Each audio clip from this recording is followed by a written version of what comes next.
Yo, we're here. I'm just setting up the living room for a little podcast with Lucette. And yeah, it's going to be a good one. It's the first time I'm having someone on the pod, which is fun. And it's my very pregnant partner, Lucette. And yeah, I hope this one is a good one for both women and men out there. I'm going to talk about pregnancy and the journey that we've been on together. So yeah, check it out, stay tuned, and we're about to get into it in the living room. Okay, let's do it. What do you want to talk to me about? Well, I would love to talk to you about that baby in your belly. Yep. And all the stuff that you have been learning and going through and experiencing. And I think it would be a really cute thing for our little baby too to look at one day. Imagine seeing us in the future, or there in the future, looking at us now in the past. Talking about? Seeing yourself in your mum's belly. Yep. Talking about you. That'd be pretty wild. That'd be very cute. Wouldn't it? Yeah. So, yeah, and I think also just talking about, just sharing a little bit about your experience and our experiences at this point, because how pregnant are you right now, babe? Like due any day, any second. Probably not any second, but well, yeah, I'm almost 39 weeks, so we could go into labor at any moment for the next, like, potentially 4 weeks, but any day, any moment. And now we just surrender. We just wait until the baby's ready, which is exciting. We hear the bell in the oven going ding, ready. Yeah. But it's just more so about waiting and seeing like when the baby's ready to meet us, I guess. Yeah. Well, it kind of comes and goes for me. I'm like, I feel like it's coming. And then I'm like, oh, no. And it's based on my mood, isn't it? It's definitely based on your mood. And I know I've dragged you into this podcasting situation right now when you probably rather be resting. No, today I'm having a good day. Okay. Because you got some sleep last night. Yeah. When I say sleep, how much sleep did you get? I don't know. Definitely more than the 2 nights before where I didn't sleep at all and then woke up at 2:30 and 3:30 in the morning. But last night we went to bed at like 9 and I woke up maybe 6 or 7 times to go to the toilet. But then I didn't get out of bed until like 8:30 and I woke up at 6 a.m., which is pretty good. Yeah, wow. And hopefully you can make it through this conversation without peeing, but maybe you might need a toilet break. I'll probably need a toilet break. How many times do you go to the toilet a day? A lot. I don't have I've not counted. I've tried to count. Was it yesterday? Was it this morning or yesterday morning? No, you were counting night. me. It was last night. You were counting me last night. In the I finished work. I came and sat with you on the couch, and maybe it was like 30 minutes to an hour, and you peed 4 times. Yeah, probably. How does it feel? It's just, I'm kind of used to it now. Yeah. But it's annoying when you're comfortable and then you have to get up, obviously. Like, when you're not pregnant, if you have to pee in the middle of the night when you're asleep, I feel like sometimes I would just try to pull it and like stretch it out and be like, oh, I'll just go back to sleep. If I concentrate really hard, I'll just go back to sleep and then it won't even be a problem. I'll wake up in the morning and then really have to go to the toilet. But that's not even possible with pregnancy because you don't have the same control over your pelvic floor. I've sneezed and peed myself. Yeah. So we don't need that. I think I've peed myself laughing before, but sneezing, that's another thing. Yeah, but laughter pees, I feel like, would be a different. Your pelvic floor is just it's in a whole different realm when you're pregnant because there's so much pressure. Baby, the uterus, like everything, it's just extremely squished in there. So I have less room in my bladder probably. And I have a higher need for hydration and fluids, which only leaves one outcome, which is many frequent Peas. toilet breaks. Yeah, well, that's one thing that has been pretty, like, just one of the things you don't really think about until you're hanging out with a pregnant person all day long, is that it's like the physical change that happens so rapidly within a woman's body. You know, like I was saying this to, who was I saying this to the other day? A friend. I'm going, imagine it like if you were just yourself and you suddenly gained like 15 kilos or whatever it is that a woman gains during pregnancy, and you weren't pregnant, like how intense that would be in a 9-month period. Like right now, I just, like from now until 9 months, I just put on 15 kilos. More, yeah. Some women put on way more. And it's not like evenly distributed either. It's like only like in your like primarily on your belly. So it's like putting all this strain on your back and other areas of your body. Yeah. It's a big process, huh? It's confronting. That's how I felt anyway. You know this. Like everything that you own, unless you know, I have a lot of oversized clothing as well that I really like wearing. And I've always enjoyed oversized clothing, but if you're not someone that has a lot of oversized pieces that are designed to be baggy, then nothing that you own will fit you. And quick. Yeah, really quick. And it's so confronting to also watch your body rapidly change like that. I remember when we got told like very, very early on that there was a chance that I could gain like 15 to 25 kilos.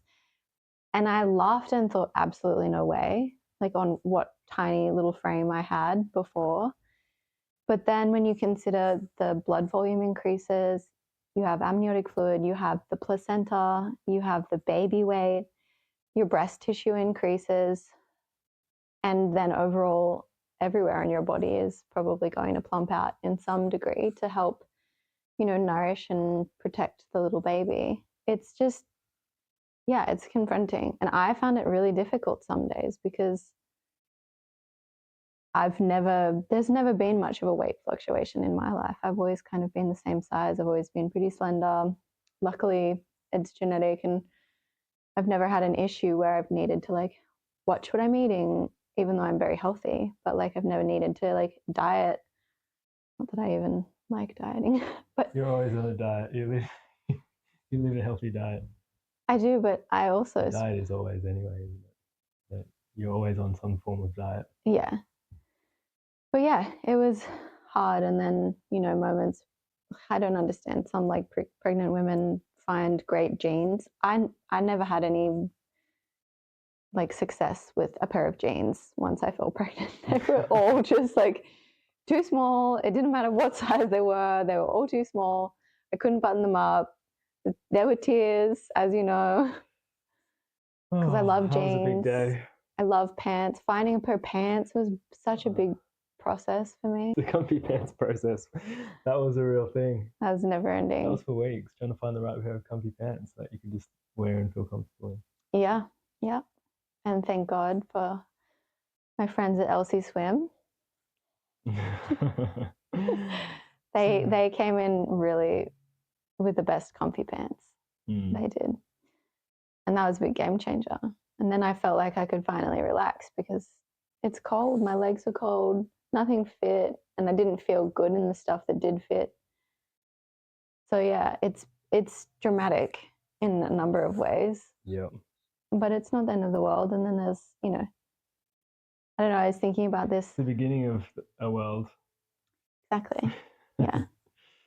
But I was thinking about this morning because there's so many challenges that come up, or that I feel like I felt in pregnancy within my body, because it's changing. And because it's changing, I have so many aches and pains, and like the pelvic girdle pain and the pubic symphysis pain, and pain in my hips, pain in my back, pain just everywhere. But that pain is, when I think about it, such a small part of it. And this tiny little part, which usually is when I'm moving, that's mostly when I experience pain, is when I'm standing or if I'm moving, trying to get from seated to standing. But then there's like this myriad of joy and this myriad of beauty that completely overshadows any of the little painful moments. Because sometimes when I'm laying down, I forget that I'm pregnant. I know I've said that to you before, but it's like I can't really, because it's just my body, I can't tell that my belly is bigger if I'm laying down unless I'm touching it. So if I'm laying there, I just feel my body and it just feels that. So unless I feel the baby kick, which is so exciting and so wonderful, another myriad of joy, is the movement. That's definitely one of my favorite parts. But yeah, if I'm laying down, sometimes I forget that I'm pregnant and I'm just like chilling out, I'm relaxing. And then I'll go to get up and I'm like, I can't move, I'm stuck. And my body's really sore and my hips are displaced. And that's really challenging, but it's such a small part of it. And the rest of it's pretty exciting. Well, hear that, little baby? You're a myriad of joy. You are a little myriad of joy. Yeah, well, it's so. Where can we go from there? There's so much to like talk about. Like the pain thing, that's pretty interesting too. Like talking, you know, we haven't even gone through your birth yet. You haven't given birth yet, but just like learning about how the pain. Well, it's almost like not necessarily a mindset because the pain is a real thing, but it's a combination of like how you view pregnancy and also the hormones that actually naturally have their place in the birth process to alleviate pain and bring in love and joy into the process and connection. It's so interesting because it's not like, and you know, I want to talk about like natural birth and stuff too, and just the whole kind of all the stuff we've been learning about that as well. But it's just fascinating. Like when you hear, you know, all the stuff that you know and like what Amy Lou talks about and other people, like just the actual scientific breakdowns of each hormone and what it does at each stage of the pregnancy and Yeah. you know, during birth, all the different hormones that are released and chemicals that just like flush you with love, which is creating more connection with you, your partner, the baby, and how precious that is bringing those experiences or having those chemicals or the hormones present through the birth and through the whole pregnancy and postpartum, how precious that is and beneficial for everybody's life and connection together as a family. And but how easily it can be disrupted and thrown apart, you know, torn apart where it's kind of the opposite that happens. You know, there's like a lot of disconnect that can happen in pregnancy and leaving people feeling vulnerable and sad. Yeah, it's just been fascinating learning about this, the science, you know, like the biological processes within it all and how much just nature makes sense. Yeah. Well, I think there's something to be said about also walking the physiological path of birth because there is no interference. And so if your main priority is nourishing the mother, you're nourishing the whole family unit as an entity. And so there's no part of the journey that I don't know, like I just feel like there's less dissociation in that regard. And I feel like a lot of people tend to dissociate from this experience because we live in such a fast-paced and modern society where everyone's like, well, you just like keep going and just pick up the pace and like don't stop moving just because you're pregnant or whatever it is. But they're not taking into consideration like the effects of the outside world that can, you know, really impact like the little tiny being that's growing inside the woman's body. And we know that babies are receptive to everything that the mother experiences outside the womb, especially when they're breastfeeding, because you're passing direct nourishment to the baby through the breast. But a lot of people seem to disregard that experience when the baby's inside the womb. But that's not like you're one in pregnancy, and anytime the mother feels elated or joy, the baby feels that. And anytime the mom feels stressed, we know that cortisol runs through the body, and of course that's going to impact the baby in some capacity. And I don't know, I feel like it's a really important thing for everybody when they're going through this journey to feel like they can actually relax and be pregnant and be really present. And if they have to keep working, I totally understand. You know, I've been really lucky, obviously, and I've been doing work when I've felt, you know, able, and it's been possible, or it's been there for me to actually do, and I've wanted to. But I've also been really lucky to be present in my pregnancy and like really try and connect with my body and really try and connect with nourishment as like the forefront. And how can I bring this baby into a really calm and loving environment so that it's not stressed? It doesn't have any of these things that get so diagnosed within modern society, like colic or eczema or all of these things that I feel like do stem from emotional issues. And I don't know, there's a million and one things that just happen within a modern society because we're influenced by the outside world so much. And it's as simple as like, you know, what's the mother eating during pregnancy? Has she received all of the essential nutrients that she needs? And then it is very much an emotional thing. Like, have you dealt with your emotional baggage? Like, have you dealt with trauma that you've experienced in your life? Are you holding that and carrying that in the really intimate parts of your body that your baby literally is residing in? Or, you know, what's happening? And I think a lot of people want to be prepared for pregnancy, but they're not thinking of it as this whole picture. They're just like, oh, I want to have a child, and it could be for selfish reasons, but it's not for like the reason of raising a child to bring it into a world that is love and that is whole and harmonious and that will like help to nourish them and teach them also about how to live in this crazy time that we are living in so that they can help continue to better the planet. Because there's a lot of, I don't know, there's a lot of people out there doing some pretty crazy shit, and we need the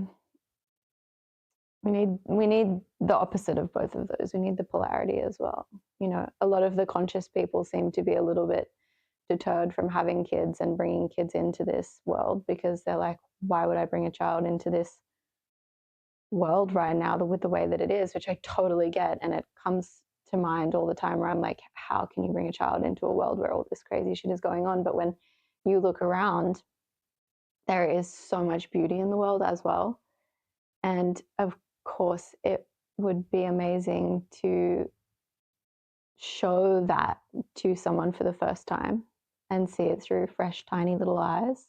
Yeah, well, yeah, that's it. I think I was almost one of those people, I don't know, 10 years ago in my radical bloody vegans save the planet phase of my life where it was like I think I really did think was like, oh yeah, like why would you have kids? It's just gonna like it's like not like a solution to all these perceived challenges of the crazy world that we live in.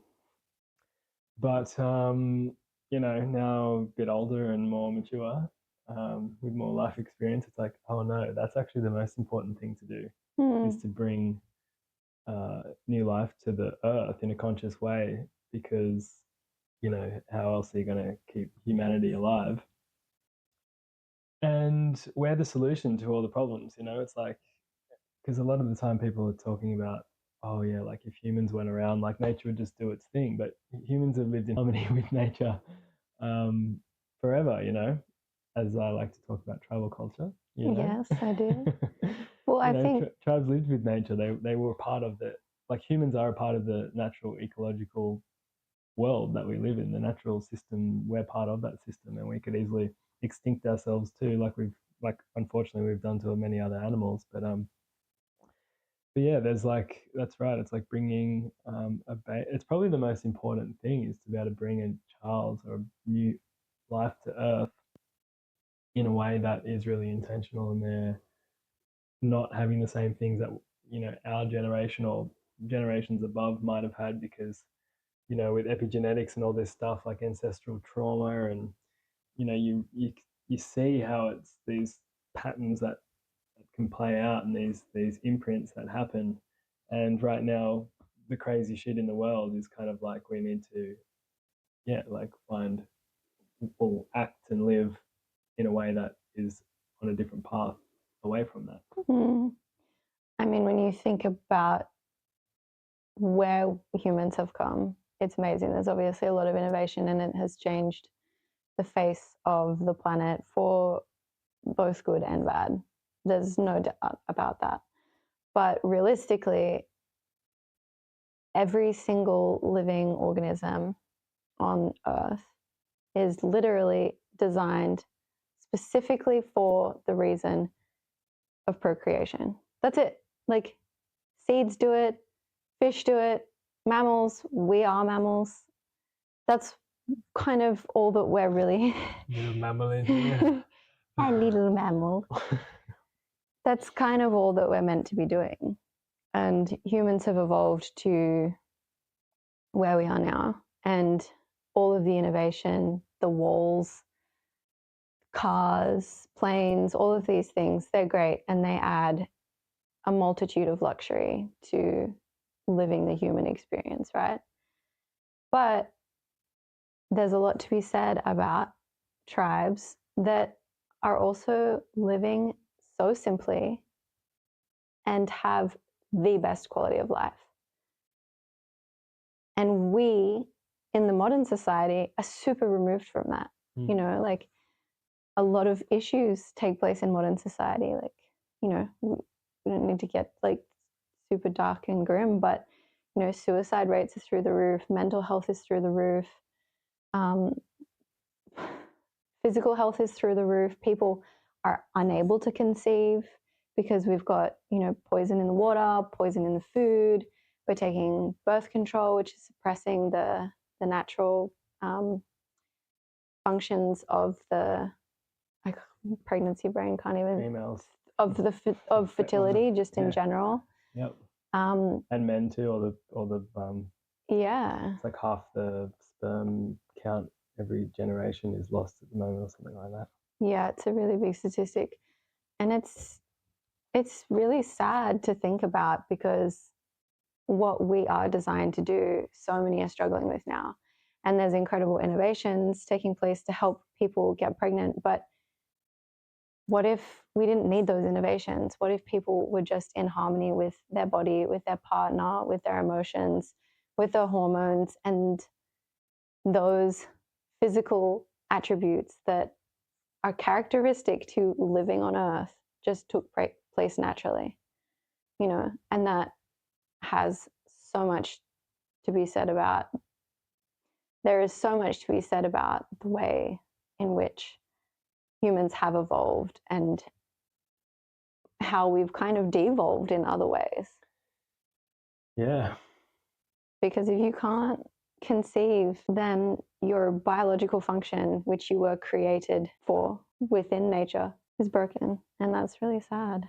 And I feel really lucky because for many, many years, I always wondered, and I've always wanted to have kids. We've talked about this, but I always wondered, wow, it's crazy that there's never been a whoopsie moment for me. Like, not that I've been having crazy, like, unprotected sex or anything like that, but in previous relationships and things like that, where you're just like, how have I never like accidentally fallen pregnant? Because they tell you in school, be really careful, be super, super aware that you could fall pregnant at any moment. But then the truth is that so many women are struggling to fall pregnant. That's not actually a common thing. And it is for some are incredibly fertile, which is amazing, because I really do believe fertility is a straight up sign of health. But then when it comes down to it, a lot of women go into their fertility journey and realize that maybe something that they've done when they were younger, like, has impacted their fertility in some way, and it's actually really hard for them to conceive. And, you know, we'd obviously talked about conceiving, and this baby came a little bit ahead of our timeline, which is also as perfect as it's meant to be. But we felt pregnant naturally. We weren't like on this journey trying to do all of these miraculous things to try and get a baby to come through and a baby to stick. And I think that's really, really beautiful, and that feels really special because obviously this was meant to happen and this baby was definitely floating around us. And I'm so curious to know who's in there. I'm like, who are you? So what about, like, just on that, nutrition, and that's a big part of just health in general. It is the core of health in general, nutrition. But with pregnancy, like, what have you been learning with that? Like, as being a pretty healthy person, as is, learning about what your body has been, or what a pregnant woman needs, or what the baby needs from the mum. How's your journey been with learning and of extending your knowledge around all of that stuff? It's been interesting because I think that, again, touching on the ancestral capacity of what fertility was like previously, the experience was so different when it came to the absorption of nourishment because, the soil quality was incredible. And so there was a lot more minerals and nutrients that we were getting through both our plant and animal derived compounds, right? Mm-hmm. And this is spoken about. Like, there's these crazy studies where, they talk about how you'd have to eat like 7 apples to have the same mineral intake from one apple in, whatever it was, the 1930s, let's say. So I think that now what we see is this massive focus on like supplementation and how we can supplement those things to come through. So for me, very early on, obviously, as you know, I took a prenatal. That's kind of what everybody's told to do, like find a good prenatal and implement it into your lifestyle right away. If you're planning, even if you're just planning to conceive, they say to take a prenatal. But we maybe don't even need the things that are in that prenatal based on what we are specifically eating and how our body processes it. So what's in the prenatal again? All like kinds a lot of stuff, right? all kinds of stuff, yeah. Like heaps of minerals and Lots of different things like iron and probably like folate instead of like folic acid. The whole tangent of minerals, but that prenatal didn't agree with me. I 100% believe that. I felt so sick when I was on it. And then as soon as I stopped taking it, it was like all the energy and color came back to my face and I was actually able to get out of bed without feeling like I was about to throw up. So the supplementation can be great, but it can also be really detrimental because if you're then supplementing one thing and you're over supplementing it, obviously your body is going to have a natural reaction to that as well. So for me, and this has kind of always been a through line within my life since I was, like in my early 20s, is focusing on whole foods and whole food nourishment and trying to get as much out of whole foods that I can so I don't have to supplement these things. And it's not to say that I don't enjoy supplementing and that I don't have... Loves a bit of moon juice. Love the moon juice. Love the moon juice. Yeah, these things are amazing allies and they can be allies, but they shouldn't be the foundation of what you're consuming and that be the only focus. And then, eating unhealthy foods on the side just because you supplemented, a few like beneficial things. So really at the core of it, what I've been learning has been so much about ancestral eating, to be honest. Bone broths, incredible Ayurvedic meals and things like that. And I think there's also a lot to be said about the timing of conceiving this baby. Like I'd just done the Panchakarma with Surya, which I think was like such a catalyst for the way that my body shifted within a small period of time because I was having pretty painful periods and I was having like all these different things. And that was just one of the most beautiful experiences, let alone anything else that went down. I love what Surya is doing. Yeah, there was like massive concern in the back of my mind where I was like, what if I've never fallen pregnant because I'm infertile and I just don't know it? And I remember I kind of had this commentary with Marta, and she was like, oh, well, we'll definitely be able to help you get pregnant if that's your intention one day. And obviously we conceived, a couple months later, which was amazing. But I think that... Thanks, Marta.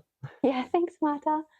I think that there is something to be said about following these ancestral paths that have been forged for a reason and have hundreds of years of backed, Well, it's like literally our bodies that were evolved on those diets, and then we're like not even in pregnancy, but particularly in pregnancy, it's like thinking about how eating all these processed foods and things that might contain agrochemicals and stuff, it's just like not only are you fucking up your body, Totally. you've got another baby inside of you too.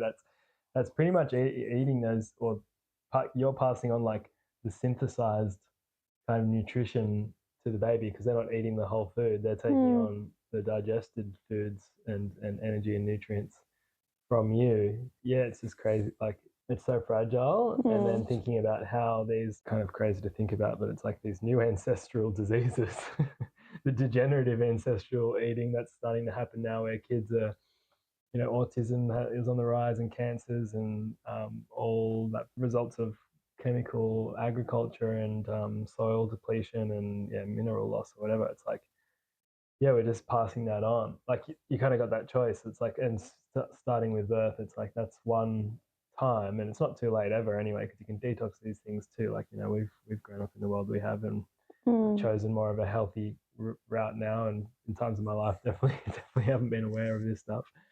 But it's just such a responsibility, or once an opportunity to create a little healthy human being. Yeah, definitely. We'll see how this one comes out. Is another thing.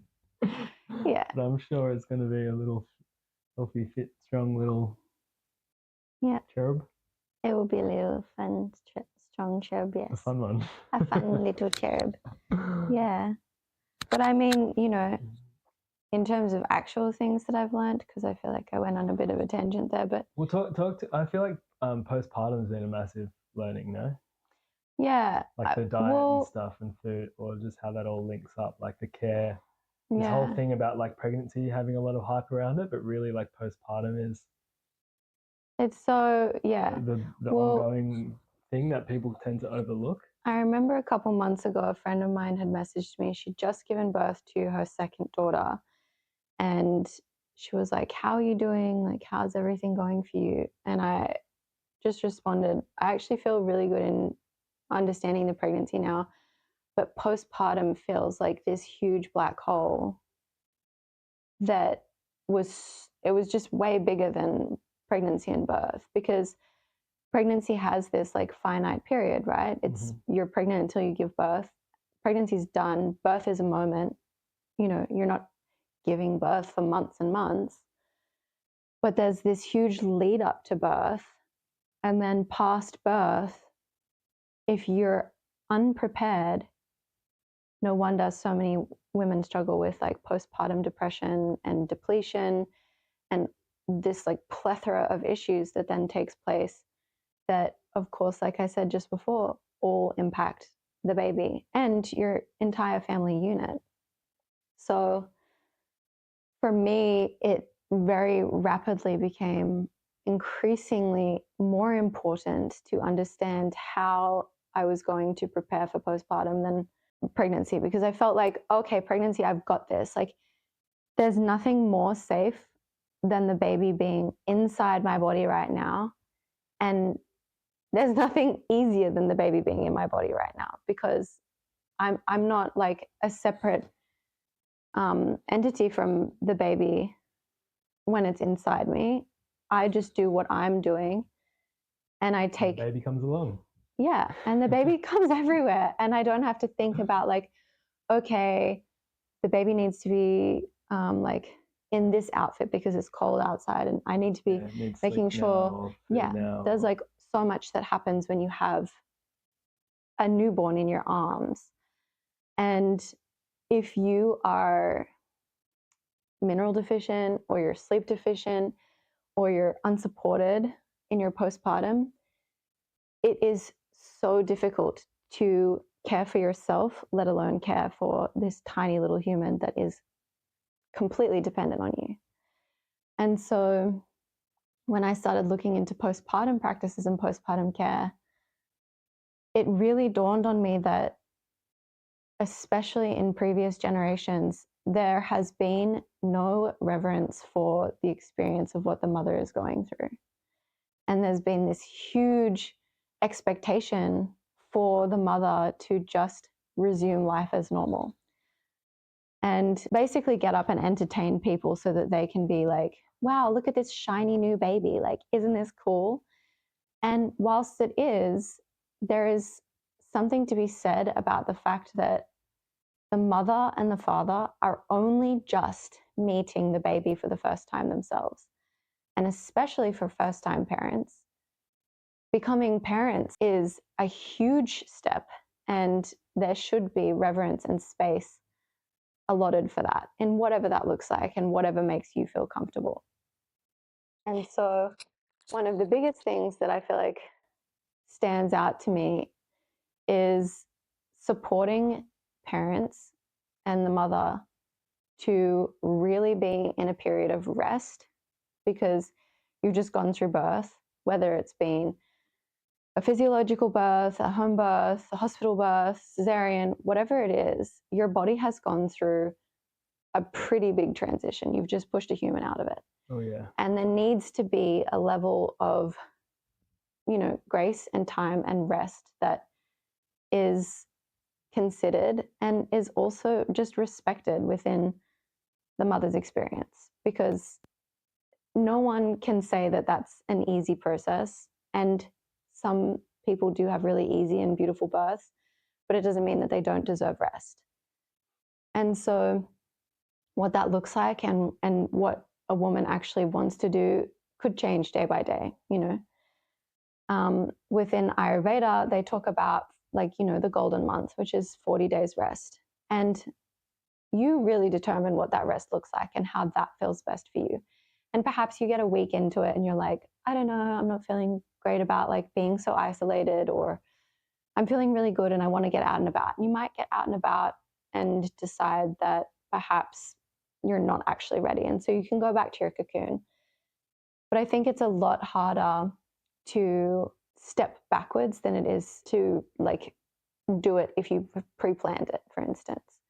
So, not having this whole agenda where you're going to have all of these visitors come over in the first week, because you might be feeling really overwhelmed and people are really excited, and you might want to turn around and say, hey, actually, I'm not feeling like visitors at the moment, but we never know where people are traveling from. So if you've pre-planned for friends and family to come in from out of state or wherever it is, and they're staying with you or they're staying nearby, you're then, unable to actually take the time that you need to rest. And you're completely taken out of your beautiful little oxytocin baby bubble in the very first few days or weeks of postpartum.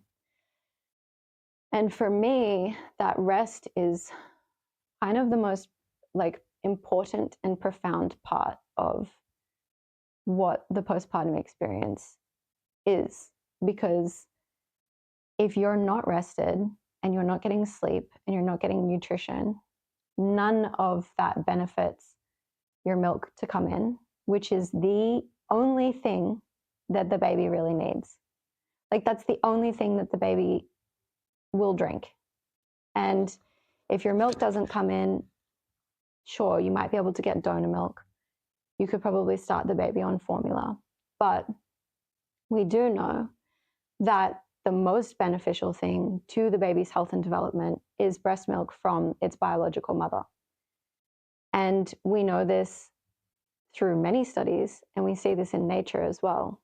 And if that mother's not nourished, if she doesn't have rest, if she's not given the time and space to do that, and she's stressed, again, cortisol is going to affect her body and impede that natural like letdown that takes place within the mother's body to actually nurse, nourish, feed, and sustain this newborn life.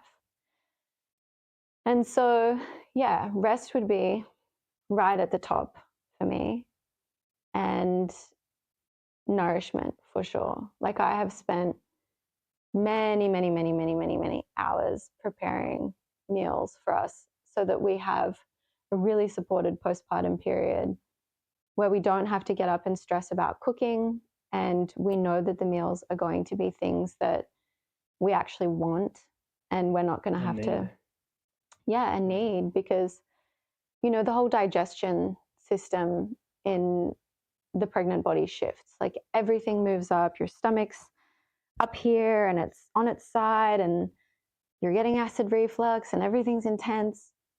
But then suddenly there's like this huge vacancy inside your body, and all your organs have to suddenly shift back into, well, not, they don't have to, but they do start to suddenly shift back into their original spot. And there's a lot of air and a lot of wind can be in the body. So the digestion is really heavily impacted. And, bless, I totally get why I see these videos of women in hospital and the very first thing they're eating is like a club sandwich or sushi or something like that, because they haven't had it their whole pregnancy. I didn't really buy into any of that stuff, as you know. Like, I was eating sushi and I've been eating oysters and I've been eating like all the things that I was eating before. There's nothing I really cut out.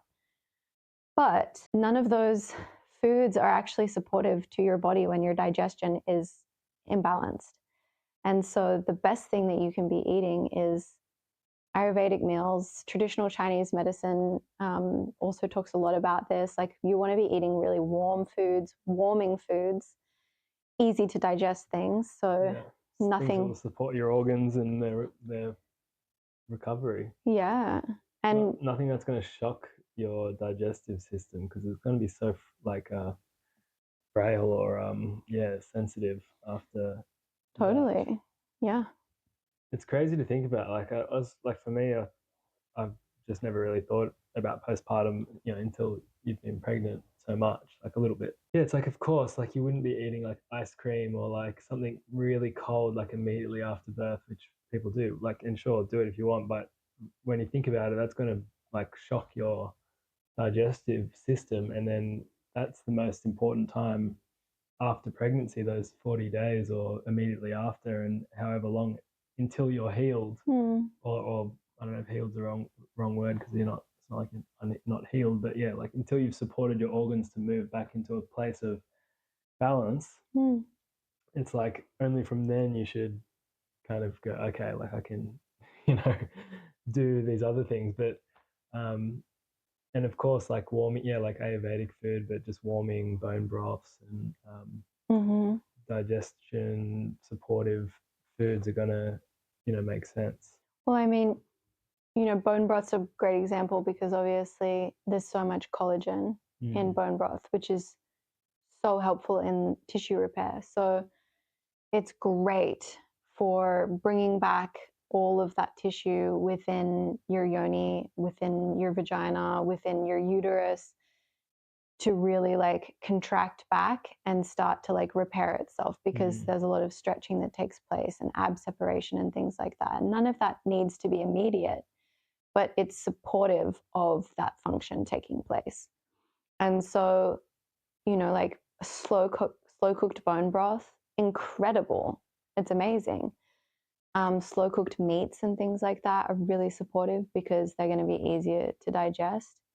But looking at, again, the whole food and thinking, all right, how is this supportive to my progress right now as someone who's just delivered a baby?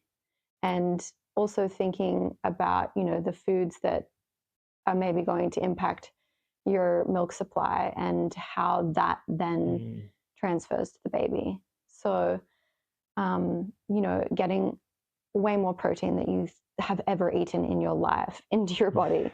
Like, Way more. I'm not even ready to see what happens. Like everyone's like, wait till the baby comes and the woman's just like feed, like just ravenous. I'm like, oh my god, Yeah. like what's this gonna look like? Well, I keep seeing all of these people talking about, like breastfeeding and then comparing it with a full-time job, and the amount of hours that you spend as a new mother breastfeeding is more in 1 year than you spend at a full-time job in 1 year, which says a lot about being a mother and motherhood, and especially you don't clock on and clock off either. It's all day, all night, anytime. Yeah, I mean, newborns need to be fed at a minimum every 3 hours. That's at a minimum every 3 hours. So that doesn't mean you just like, oh, at 3 hours we feed the baby. That's like, no, if you're breastfeeding the baby, you're feeding the baby, and then, making sure that you're not just like surpassing 3 hours in between feeds. And so, of course, that kind of calorie burn, because your body is literally expressing milk out of it into a tiny little being, you need to be hydrating more, you need to be eating more. There's like so much going on in your body that means you just need more food, and it needs to be adequate too. Yeah, quality. Yeah. So lots of protein. Yeah. Lots of collagen. Yeah. And high quality. Yeah. Like even with the, I'm just visualizing that whole connection, because usually I visualize the connection of like, oh, the plant, the soil feeds the plant feeds the human, and the human, that's it. But now it's like, oh, and then the human feeds this other little human. Like that's like adding a whole nother link to the cycle, because it's coming, it all starts with the soil and how healthy your soil is to feed the plants and the animals for us to feed on. And then, if it's kind of getting lost by the time it gets to the baby, the baby's going to miss out. Yeah. So I don't know. We have a pretty good balance, and I feel really lucky that we live in this area because we have so much access to local and organic produce and incredible meat and dairy, but those things aren't accessible to some. And, those things also aren't important to some. Yeah. Which I understand. But again, I think that it unfortunately is overlooked and contributes to a lot of the, diseases that we see in our modern society. So for me, within my health journey from my young 20s till now, there has been such a predominant focus on doing everything that I can to support my bodily functions and my bodily health. And so I think that only just like increases in the fact that I want to make sure that whoever it is that we're raising has the best chance at life to be really fit and healthy and taken care of, and that, we're doing everything that we can to support that. And it's really cool also that we're able to grow around our own food because we know exactly what's going on into it, and we know exactly where it's come from, and there's a huge like connection between what we're eating and the land that we're living on, the air that we're breathing. We're literally picking it with our own hands, putting it straight in your mouth. It's not sitting in someone's freezer for, however long, and then being put on a grocery store shelf wrapped in plastic. It's just like straight from the garden, still dirt on it and worms in the earth. Yeah, hopefully.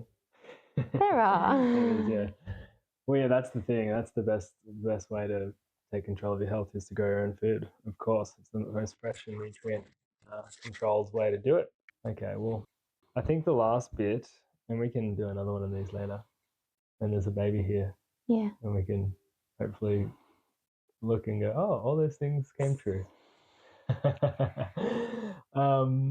The other thing is just about men's role in it all, which has been obviously my learning through it all.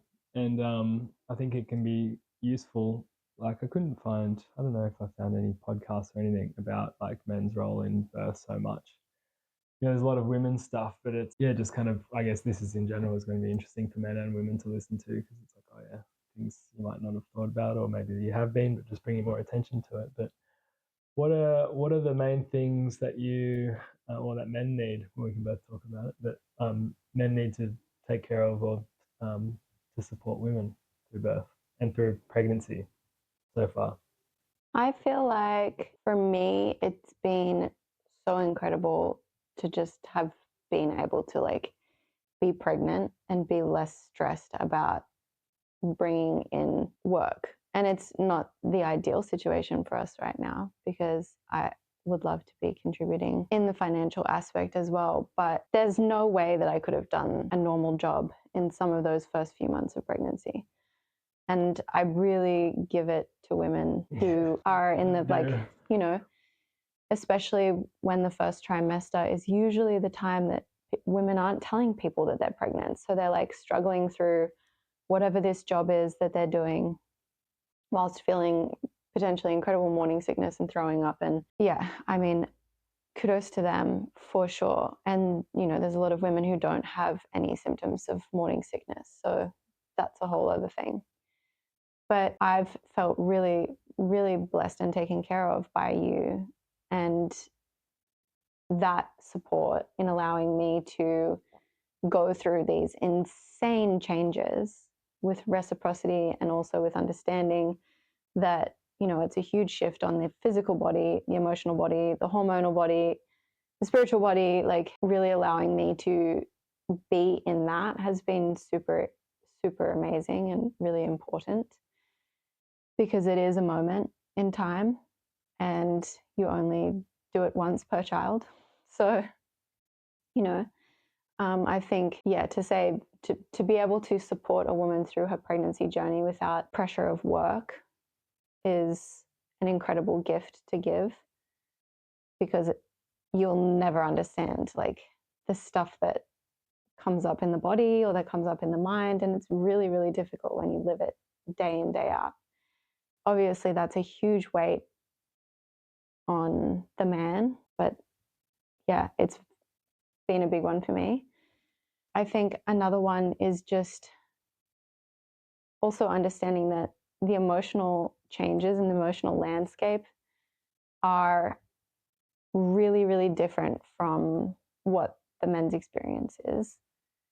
And we know this within the hormonal cycle as well. Like, women have a 28 to 30 day hormonal cycle. So there's many peaks and valleys that take place in that cycle, whereas men's resets every 24 hours.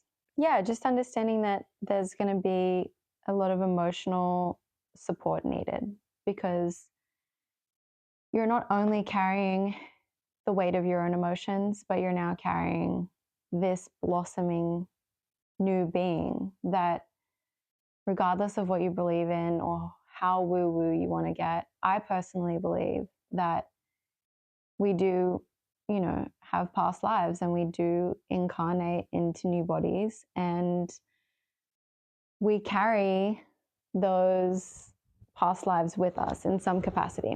And we're also, you know, tiny little souls in a mother's womb that are receptive to many, many things like we've talked about. So, you know, you're not just carrying your own emotions, you're also carrying the very developing emotions of a tiny little human that's growing inside you, which, when you're carrying the weight of somebody else's emotions and their body and all of those new things for 9-10 months, you know, that's going to naturally,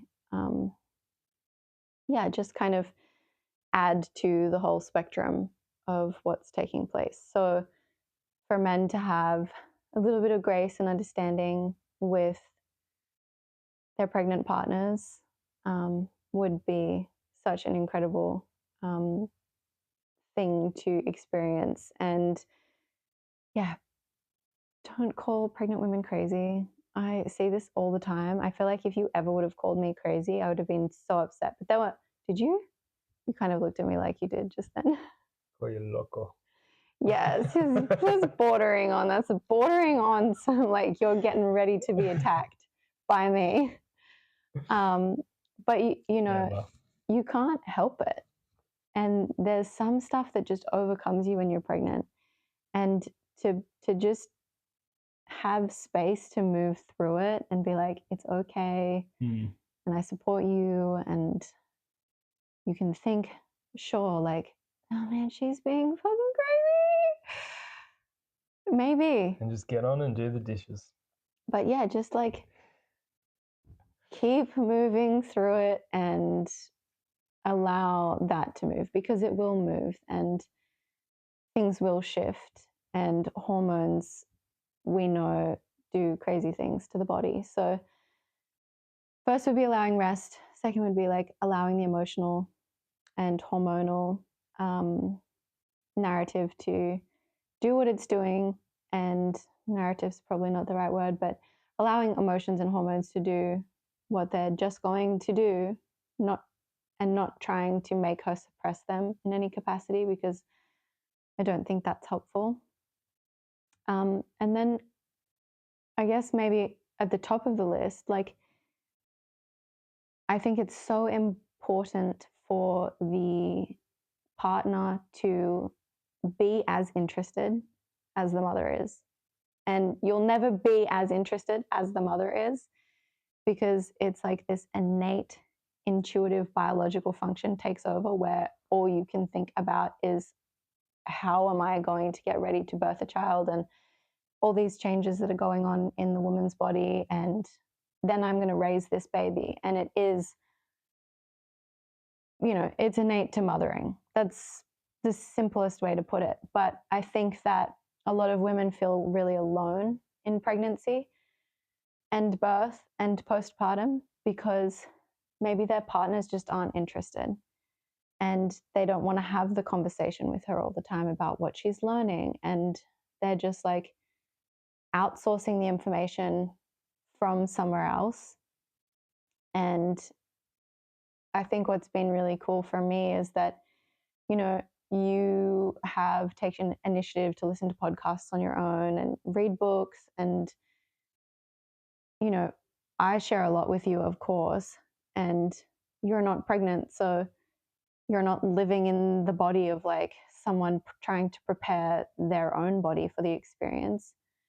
But you're really invested in my life and my experience being my partner.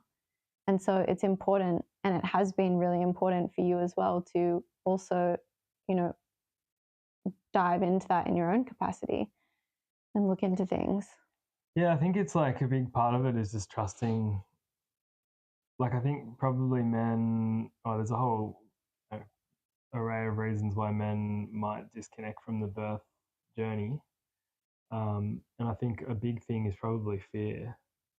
The same as why, the same fear that mothers might have too around pregnancy that might deter them from getting pregnant, or taking a particular route with pregnancy or birth that they might not actually have wanted because of fear, right? And I think it's the same with the men. It's like, if the more you can trust the process, and trust, especially if, like for me with you, it's like you knew what you wanted. And fortunately, I knew what you wanted is what I wanted too, in terms of our values around birth and natural birth and things like that.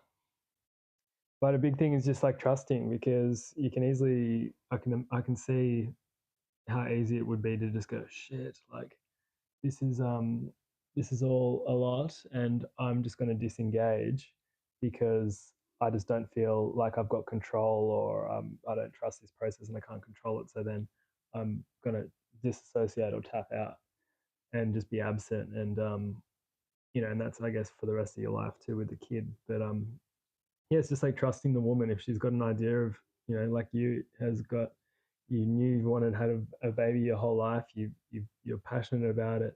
It's like, okay, like it's not my journey to, or it's not my role to try and dictate, control, or sway you towards the way that I want to give birth, or like be a part of a birth.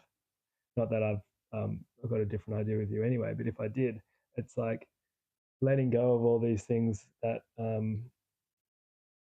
just letting go of the whole process, because really it's your journey. It's my journey to support you, but you're the one giving birth. Mm.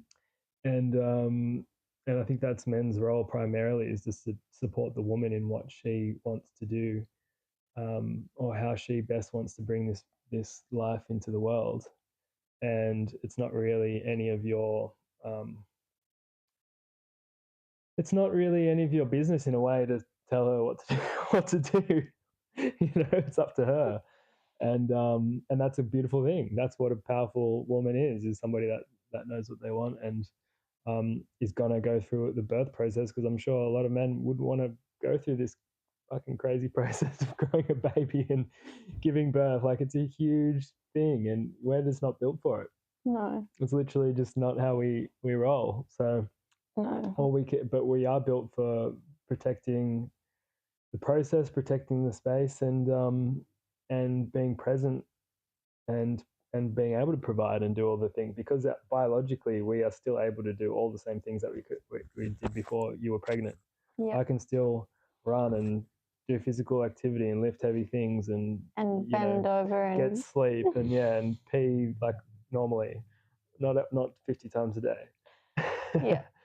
So that's the biological role, the difference between the two biological roles, and our role is to support the woman as she goes through immense change. Yeah, but also be proactive and listening to. Well, yeah, that's what support is, right? Like, and also if you need help, like supporting, doing your own personal work, like the woman has to do too, through her process of coming up with fears around birth and trauma and things, doing as much of that work as you can before you become a father. Otherwise, you're going to be in boiling water, having to face a lot of maybe things that you didn't really think about, or you've avoided to kind of look at. So anyway, I think that's a good little sesh. You feel good? I feel good. You feel good? Yeah. Good. Thanks for listening. If that was good, Lusette's back on the couch. That's what happens after some strenuous podcasting. If you like that episode, what do you need to do, babe? What? Like and subscribe. Oh yeah, I was gonna say pee, but like and subscribe. Yeah, that'd be awesome. Cheers. Woo.